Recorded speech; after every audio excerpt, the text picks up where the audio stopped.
პარლამენტმა კომუნიკაციების კომისიისთვის მაუწყებლობის კონფიდენციალური საბანკო ინფორმაციის გამოთხოვის უფლებას მხარი დაუჭირა, ამ და სხვა თემებზე გიყვებით რამდენიმე წუთში. საქართველოს მეხუთე პრეზიდენტი სალომე ზურაბიშვილი 5,000 ლარი დააჯარიმეს მათ 10 აპრილს რუსთაველის გამზირზე გზის გადაკეტვას ედავებია. ზურაბიშვილი ამ დღეს პროევროპულ აქციაზე დაპატიმრებული პირების დედებთან ერთად მართავდა აქციას. საქართველოში ბუნებრივი წყალბადის მოპოვების სამართლებრივი საჩარჩო დამტკიცდა და ინვესტორები შეძლებენ ერთი გენერალური ლიცენზიით ნავთობისა და გაზის ძებნა მოპოვებასთან ერთად წყალბადიც მოიპოვონ. Air India's თვითმფრინავი, რომელიც ლონდონში მიფრინავდა ინდოეთის ქალაქ აჰმედაბადში ჩამოვარდა, ადგილობრივი პოლიციის ინფორმაციით ბორტზე მყოფი ყველა მგზავრი დაიღუპა. NVIDIA სომხეთში $500 მილიონი AI ქარხანას აშენებს. პროექტის წყალობით სომხეთი კავკასიის რეგიონში ხელოვნური ინტელექტის უდიდეს ცენტრს მიიღებს.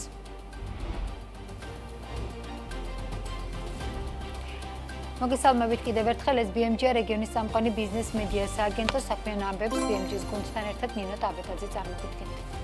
მორიგი ცვლილებები მაუწყებლებისთვის ქართულმა ოცნებამ დღეს მესამე მოსმენით დაუჭირა მხარი ცვლილებებს, რომლითაც კომუნიკაციების ეროვნულ კომისიას უფლება მიეცა კომერციული ბანკებიდან და მიკრობანკებიდან მაუწყებლების შესახებ კონფიდენციალური ინფორმაცია გამოითხოვოს.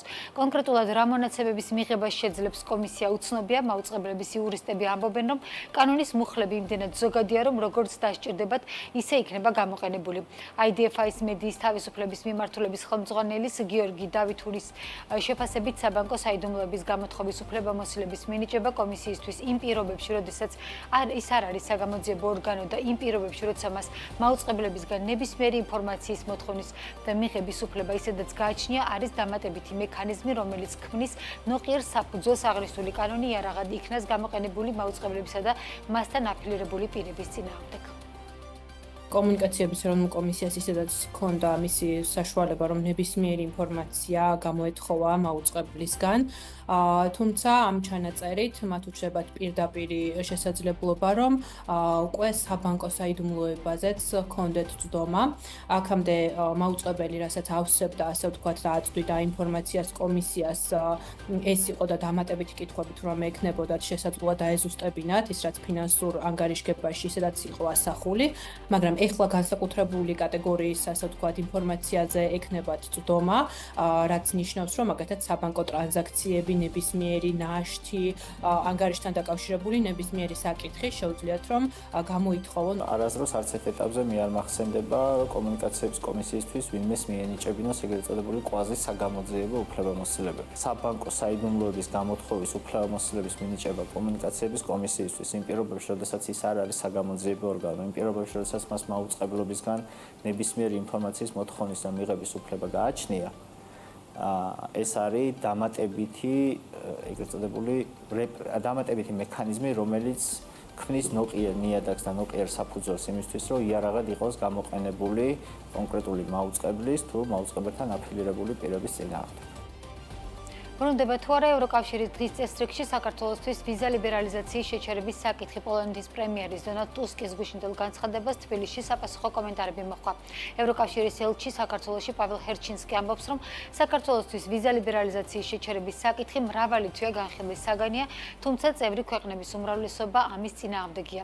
თემის წამოწევას შანტაჟს უწოდებს ირაკლი კობახიძე. მაკაბოჭორიშვილი ამბობს, რომ პოლონეთის განცხადებები შეურაცხმყოფელია, ოპოზიცია კი უვიზო მიმოსვლის თემით დიპლომატების ნაწილი ფიქრობს, რომ როგორც ჩანს ევროკავშირში ახლა საქართველოსთვის უვიზო მიმოსვლის შეჩერების საკითხი სერიოზულად დგას. იმისთვის, რომ ქვეყანას შეუჩერდეს უვიზო მიმოსვლა, აუცილებელია წევრი ქვეყნების მარტივი უმრავლესობა, ანუ 15 ქვეყანა ევროკავშირის 27 წევრი ქვეყნიდან.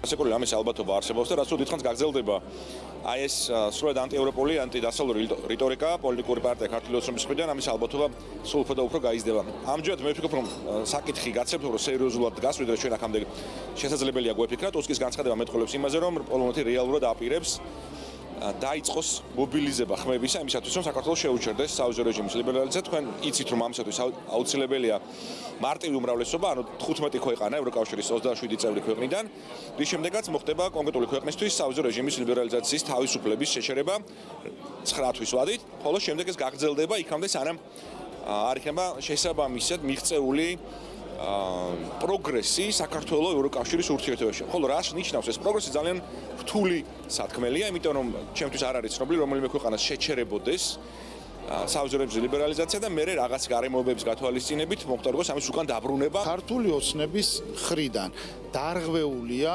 როგორც ასოცირების შეთანხმების მუხლები, ასევე დარღვეულია უვიზო მიმოსვლასთან დაკავშირებით ევროპის კავშირთან დადებული შეთანხმების პირობები. ბუნებრივია, როდესაც ერთი მხარე არღვევს შეთანხმების პირობებს, მეორე მხარეს ხადია აქვს უფლება, რომ განიხილოს საკითხი ამ ხელშეკრულებიდან, ამ ხელშეკრულების გადახედვასთან დაკავშირებით. ამიტომ მე ვერ ვხედავ ვერაფერს გასაკვირს იმაში, რასაც ევროპის კავშირის წარმომადგენლები ამბობენ, იმიტომ რომ ქართული ოცნება აბსოლუტურად ყველაფერს აკეთებს იმისთვის, რომ საქართველოს შეუჩერდეს ევროპასთან უვიზო მიმოსვლა. ბაზრობები მესამე პირის სავალდებულო დაზღვევის გაუქმებას ითხოვენ. შესაბამისი ინიციატივით სავაჭრო კომერციული ცენტრების ანუ ბაზრობების გაერთიანებამ პარლამენტს მიმართა. მათი განმარტებით აღნიშნული ვალდებულება ათასობით მეწარმეს და მომხმარებელს აზარალებს. წერილში აღნიშნულია, რომ დადგენილი ტარიფები სადაზღვევო ინდუსტრიის მხრიდან მზარდია, რაც ბიზნესისთვის მძიმე წნეხია. რა წერია საქართველოს კომერციული ცენტრების გაერთიანების წერილში და როგორია ბაზრობების მოთხოვნებზე სადაზღვევო ინდუსტრიის შეფასება. ანუკა ჯოხაძე გვერდდება ამ თემის დეტალებით პირდაპირ ეთერში. ანუკა, გისმენთ. ნინო, როგორც ცნობილია 2018 წლიდან საქართველოში ორგანიზებული ბაზრობებისთვის სავალდებულო მესამე პირის დაზღვევა მოქმედებს. ბაზრობის ტერიტორიაზე მომუშავე მუიჯარის ქონების დაზღვევას, მათ შორის ხანძრის, სტიქიური უბედურების და ასე შემდეგ ბაზრობების ორგანიზატორები უზრუნველყოფენ. საქართველოს კომერციული ცენტრების გაერთიანების ინფორმაციით, მიუხედავად იმისა, რომ დაზღვევის ასეთი ფორმა სავალდებულოა, ბაზრობების ორგანიზატორები ამბობენ, რომ სადაზღვევო კომპანიები ხშირად უარს აცხადებენ ბაზრობებზე მესამე პირის დაზღვევაზე ან ითხოვენ მაღალ საფასურს. მათი თქმით, ზრდება ტარიფებიც, რაც ფინანსურ წნეხს ზრდის. გაერთიანება ითხოვს, რომ მესამე პირის დაზღვევა გახდეს მათთვის ნებაყოფლობითი ვალდებულება კი გადავიდეს უშუალოდ მუიჯარეებზე, რომლებიც თავად დააზღვევენ საკუთარ ქონებას. ასევე მათი თქმით, აუცილებელია ზღვრული ტარიფების შემოღება სადაზღვევო კომპანიებისთვის, იმისთვის, რომ დაზღვევა უფრო ხელმისაწვდომი იყოს. GPI Holding-ში, რომელიც ქონების დაზღვევის მესამე მსხვილი მოთამაშეა ბაზარზე, გვიხსნიან, რომ სავალდებულოების კომპონენტის გაუქმება ორივე სექტორისთვის უკან გადადგმული ნაბიჯი იქნება. მათი შეფასებით ტარიფების ზრდაზე რისკები მოქმედებს, რომელიც ხშირად ბაზრობების შემთხვევაში მაღალია. ბაზრობები არ იცავენ სტანდარტებს, რაც სადაზღვევო ინდუსტრიას მაღალი რისკის პირობებში აყენებს, ეს კი შესაბამისად მოქმედებს ტარიფსაც.